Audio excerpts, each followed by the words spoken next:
এপিসোডের শুরুতে আমরা রাজকুমারী আর ইউনকে দেখতে পাই, তারা মার্কেটে এসেছিল। তো তখন ইউন রাজকুমারের জন্য একটি মাস্ক কিনে, আর তখন রাজকুমারী ইউনকে বলে যে তুমি তো আহত ছিলে আর এখন আমার জন্য আবার শপিং করছো।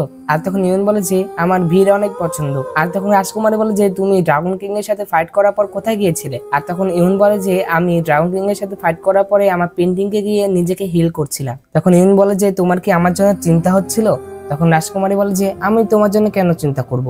আর এরপরে রাজকুমারী আর ইউন তাদের হোটেলে আসে, যেখানে রাজকুমারী আর বাই মিলে রুম কিনেছিল। আর তখন রাজকুমারী ইউনের জন্য একটি রুম বুক করে।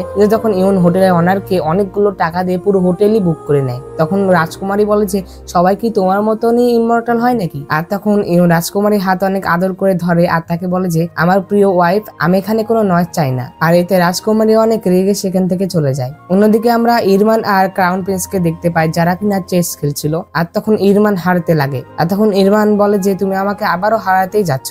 আর তখন ক্রাউন প্রিন্স বলে যে আমি জানি যে যখন তুমি হারতে লাগবে তখনই তুমি তোমার সিক্রেট ওয়েপনটা বের করবে। তখন ইরমান বলে যে আমার কাছে তো এমন কোনো স্কিল নাই যেটা দিয়ে আমি তোমাকে হারাতে পারবো। তো এরপরে ইরমান তার ভাইকে বলে যে নেক্সট মান্থে ঘোস্ট ফেস্টিভ্যাল হতে চলেছে আর তোমার আমার সাথে যেতে হবে। তখন ক্রাউন প্রিন্স বলেছে যদি আমি সময় পাই তাহলে আমি তোমার সাথে অবশ্যই যাব। তো পরবর্তী সিনে আমরা রাজকুমারীকে দেখতে পাই, সে বসেছিল আর সে ইউনের কথাই ভাবছিল। আর কিছুক্ষণ পর সেখানে ইউন চলে আসে।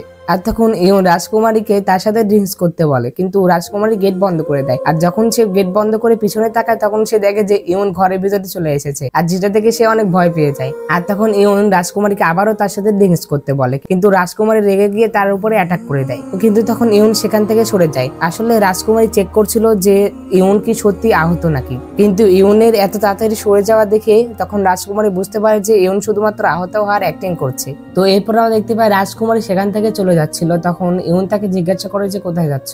তখন রাজকুমারী বলে যে আমি ইরমানের কাছে জাদুকরি সেই ল্যাম্পটি নিতে যাচ্ছি। আর তখন ইউন বলে যে জাদুকরি ল্যাম্প অর্থাৎ আধ্যাত্মিক প্রদীপ তার কাছে নেই, আমি সেটাকে ফিল করতে পারি, তুমি যদি চাও তাহলে তুমি সেখানে যেতে পারো। আর তখন ইউন তার মুখ একটু খারাপ করে বলে যে আমার হেলথ অনেক খারাপ আর আমাকে কেয়ার করার মতো কোনো লোক নেই। তো এরপরে রাজকুমারী তার সাথে ড্রিঙ্কস করতে বসে পড়ে। তো এরপরে ইউন রাজকুমারীকে তার জন্য খাবার বানাতে বলে, কিন্তু রাজকুমারী মানা করে দেয়, যেটাতে ইউন টেবিলে মাথা রেখে কাঁদতে থাকে। আর সে বলে যে আমার লিটিল ফেভারিট মেট আর আমার কথা শুনে না, সে আমাকে আর যত্ন করে না।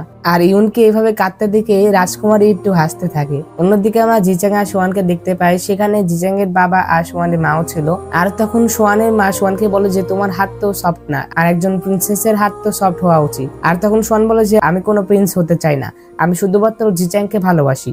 আর তখন সোয়ানের মা বলে যে আমরা তিয়ানিওয়ান সিটিতে থাকি, তুমি যদি জিচাংকে ভালোবেসে থাকো তাহলে যত তাড়াতাড়ি পারো তাকে বিয়ে করে